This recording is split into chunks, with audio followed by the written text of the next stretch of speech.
Hi, and welcome to the March Supper Club. We are so glad to be continuing this series on interfaith dialogue with our interfaith neighbors.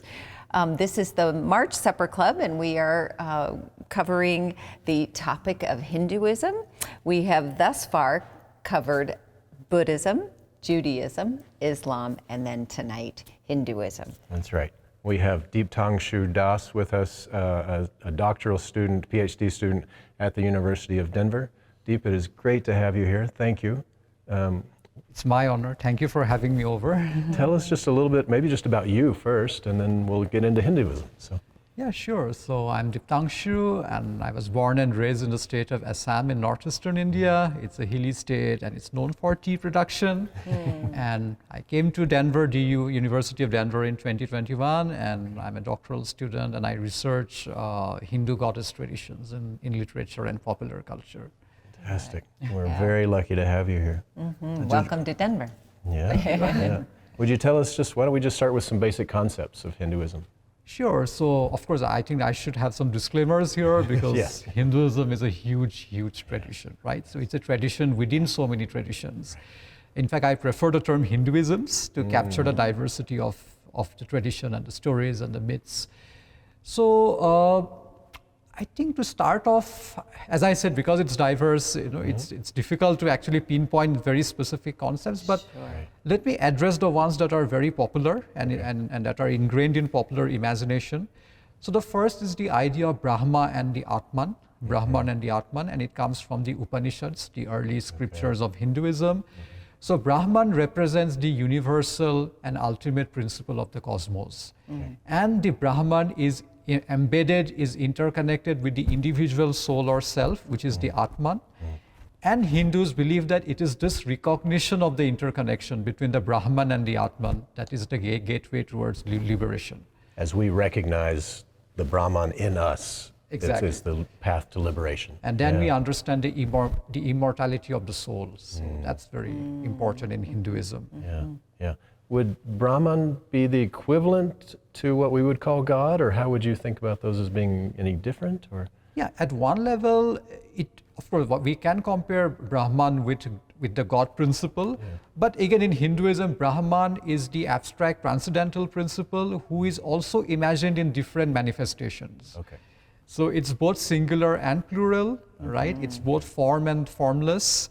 I think this is one very interesting thing about Hinduism. So we move constantly back and forth between the singular and the plural, between the transcendent and the manifest. So, and of course the Upanishads were actually trying to question that, or rather engage with the idea of the ultimate truth and reality. So what is the ultimate reality, and how do we conceptualize the ultimate truth? Right. And that difference between, like we think of Christianity as being a monotheistic faith, Hinduism being polytheistic, but really ultimately there is the one principle. Yeah, this underlying singular principle, right? Yeah. So it is both polytheistic and monotheistic, I would say. So it's very slippery. There's a constant slippage between, as I said. What level are you thinking? Yeah. Between this oneness and the different expressions of that oneness.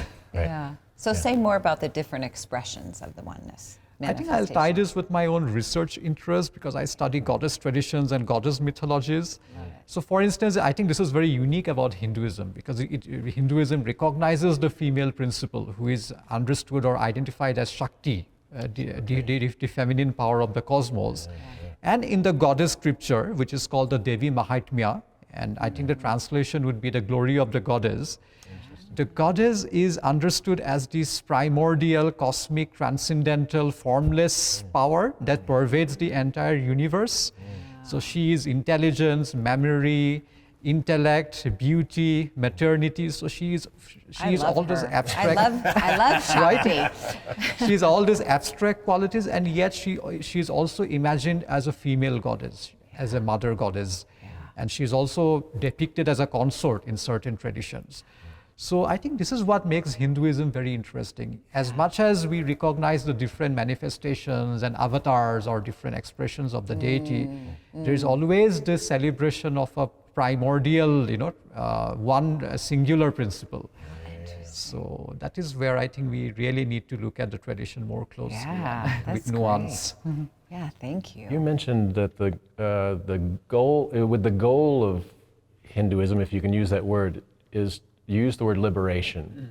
Can you maybe describe that a little bit of what are we trying to do as good Hindus? What are we trying to become? Right, that's a great question. So as I say, like Hinduism revolves around at least two main fundamental questions, like how do we imagine the deity, and how do we access the deity, right? And accessing the deity is the pathway towards liberation, right? And the idea of liberation is tied to another concept, which is karma. So karma, I think this term has become so popular, right? In popular language and in everyday language, right? Usually, people think that karma is about action, which is of course true to an extent, but karma is more than that, right? It is action that one accumulates over many, many lifetimes, right?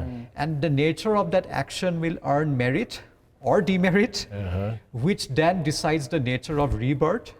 So apparently over many, many lifetimes, we perform different karma, we earn different karma, and that decides our cycle of rebirths. And the goal of Hindu philosophy, the goal of Hindu spirituality is to break away from the cycle of that constant rebirth and rebirth, right? And how do you do that? One idea is to recognize the divine principle, the Brahman, right? So that is how Hinduism looks at the idea of liberation. It's through good karma we earn, or positive karma, we earn that kind of merit, and we recognize the divine, and there is a point where we earn moksha. So moksha is the word for liberation in Hinduism. Okay. Right? So and then you would cease the cycle of reincarnation into this. Fantastic. And that's the belief, right? Okay. And of course, I mean, it's scary because we don't know which incarnation we are in, but I think the idea is to be more self-aware and to keep karma as a reference point and to keep going in life, perhaps. And they would say we have the free will in each lifetime. I don't know if that's the term you would use, to choose good action, good karma. Right, so I think there is this recognition of free will in Hinduism, that with our ethical moral force, which is dharma, in fact karma is tied to dharma, it is dharma, this moral framework, this ethical framework that should dictate our karma, our actions. So as long as karma is dictated or influenced or determined by dharma, right, we are on the path towards liberation. So for instance, in this very famous scripture, the Bhagavad Gita, Bhagavad Gita talks about karma yoga, right? The idea of self-sacrifice and the idea of action without detachment.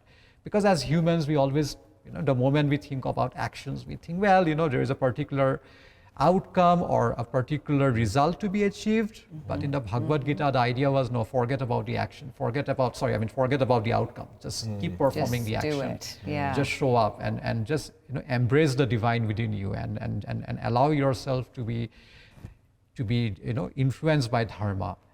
And you will get there. Okay, and not worry about the end or the result. Right. Interesting. So what about key texts? You mentioned the Bhagavad Gita. What are key texts for those in different Hindu traditions? That's a lovely question. Because it's such a huge tradition. It's like a night sky with so many stars, right? So there are so many scriptures. And of course, the popular ones are Bhagavad Gita, just most widely known. And it's very inspiring at so many levels. And I think it continues to inspire social movements even today. But other than that, we have the grand epics, the Ramayana and the Mahabharata. Those epics are centered around, divine protagonists who are believed to be the incarnations of the deity Vishnu. So, for example, Rama is the protagonist of the Ramayana epic, right? Who apparently comes and restores dharma in the world. And similarly, in the Mahabharata, we have Krishna who intervenes in the dharmic battle, right? And in the Bhagavad Gita, for instance, he is the one who rides the chariot and guides our hero Arjuna. So the scriptures are always about that, and it's about the idea of dharma. And of course, I also want to talk about another important scripture, which is the Devi Mahatmya, the glory of the goddess. Oh yes. So this is one of the rare something scripture, you are very right? Yes. So which is like dedicated to the goddess. Because generally in the Hindu canon, most of the scriptures revolve around male deities. Yeah. But it is also very fascinating that there is a space and there is this invocation of female deities, literature around female goddesses. And is that what you are studying particularly? Right. Yes, in those texts? And it's very fascinating because I come from Assam, which is in eastern India, and what I realized in the course of my lived experience and my own research, that there are so many variations and adaptations of a particular text. Right. So there are regional adaptations of the Devi Right. Mahatmya, which we call Chandi in our native language. So Chandi is the name for the goddess, who is very wrathful, and she is like the warrior, personified. So again, these scriptures and I think these adaptations also, they sort of highlight different themes, and they have local flavors. They address regional ethos. They imagine the goddess as a daughter, as a mother. So I think there are a lot of literary and creative play and experimentation that happens. That's great. That's really, the diversity is really I know. interesting. Well, and I wonder if it makes me think about key historical figures. Most faith traditions, come from the teachings of one, so either Jesus or Muhammad. But would I be right to say there's not a central figure in Hinduism, and perhaps that helps with some of these different paths, or I don't know. Talk about that a little bit. Yeah, that's an important question to consider, because in Hinduism, right, I think it's not possible to point out one specific person or a saint who holds prominence, but over the centuries and the millennia and the ages, different figures have contributed to different discourse and traditions within Hinduism. But at this very moment, I want to acknowledge one figure who actually made possible for Hinduism to gain a global visibility, and it was Swami Vivekananda.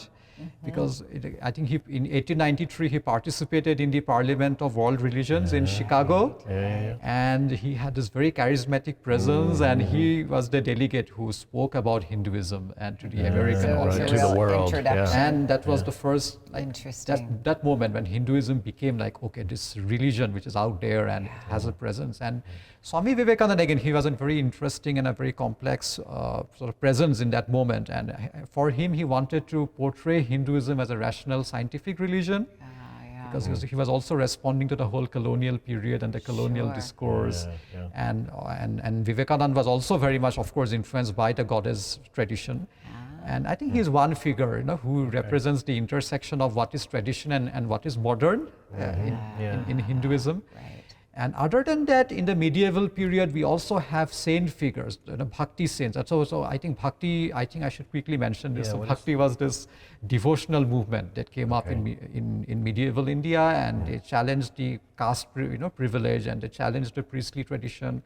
So it was more about accessing divine through personal emotions. So in the Hindu bhakti canon, there were saints like Surdas, Tulsidas, Ravidas.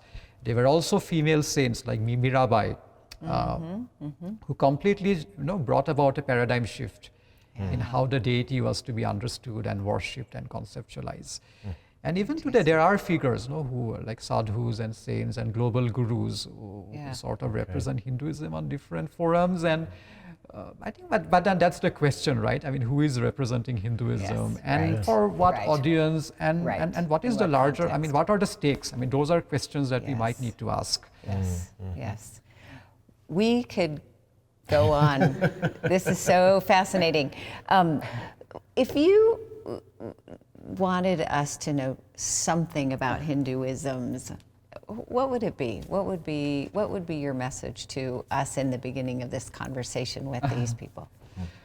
I'll speak from my heart and my soul, because the moment I think about Hinduism and all those plethora of concepts and doctrines, I often wonder, how do we make those concepts relevant to our own times, right? Because we live in such a cruel, fractured world of violence, disharmony, hierarchy, whatnot, right? And I want a kind of Hinduism that can speak to our times, right? We need a kind of dharma that inspires us to fight for social justice, right? We need a definition of karma that makes us more aware of our actions. What I do, my karma has impact on the people around me, on the world around me, on the environment around me, right? We also need a kind of Shakti, a new kind of Shakti for our times, a new kind of empowerment where we can uplift marginal communities. And that's the kind of Hinduism and I'm sure a lot of us would envision for our times. The more the diversity, the stronger the tradition becomes, in my imagination. Deep. Thank you. What Thanks for a having joy. What a joy to have you, and what a gift to this community you've been in these 15 minutes, and to us could already. talk all night. Yeah, our lives yeah. are already impacted. Yeah, it's so rich. Thank And you. I want to thank you for this wonderful initiative. I think we are all interconnected, and I think we need such conversations. Yes, Absolutely. more of this. Blessings to you on your continued study, Thank too. you so much. You folks at home, we're going to leave you with the same questions we've been doing through this. Is just think about what were your understandings or what you learned about Hinduism growing up, maybe, and what you came into this video, thinking and believing. And then what did you leave with that's new? What did you learn? How are you thinking differently about it? And we hope you have a great conversation about it. So, Yeah. All right. Thank you you again. again. Yeah. All right. All right. Have a nice night.